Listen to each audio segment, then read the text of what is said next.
Tatay ba yan? Kayo ba'y nakasagasa ng aso? Kamusta po? Napagod po ba yung ulo nyo?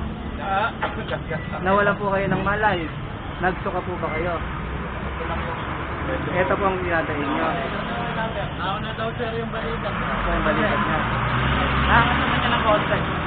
Ayaw na. Sige nga po, iangat nyo nga po. Takbo nyo? May titan na. Okay. Wala.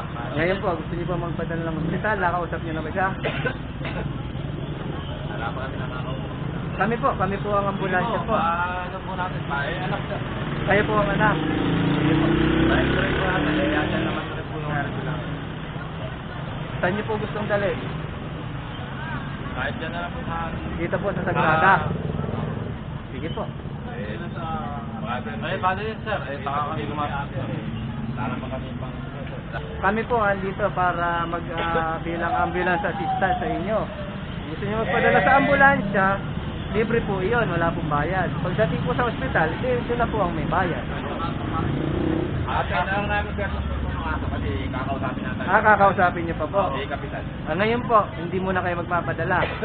Okay naman sir. Sige po, kayo po magdidesisyon. Papipirmahin po namin kayo na kayo po tumatanggi magpadala sa ospital. Ayun pala, oh. Ayun, sa barangay, hindi natawid lang. Opo. Kayo po ba si Kaya isulat niyo po yung buong pangalan niyo. Nahihirapan po kayo. Pakisulat mo na lang. Dito na.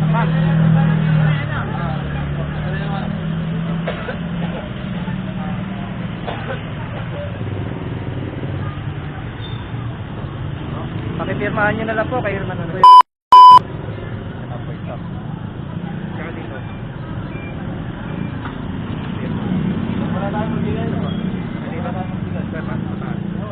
Paano lumabas yung motor? Ay, yung aso. Sa pagaling ng aso? Sige, tutuloy na po kami. Sige, kuya, tutuloy na kami ha. Apo. Tara, kuya.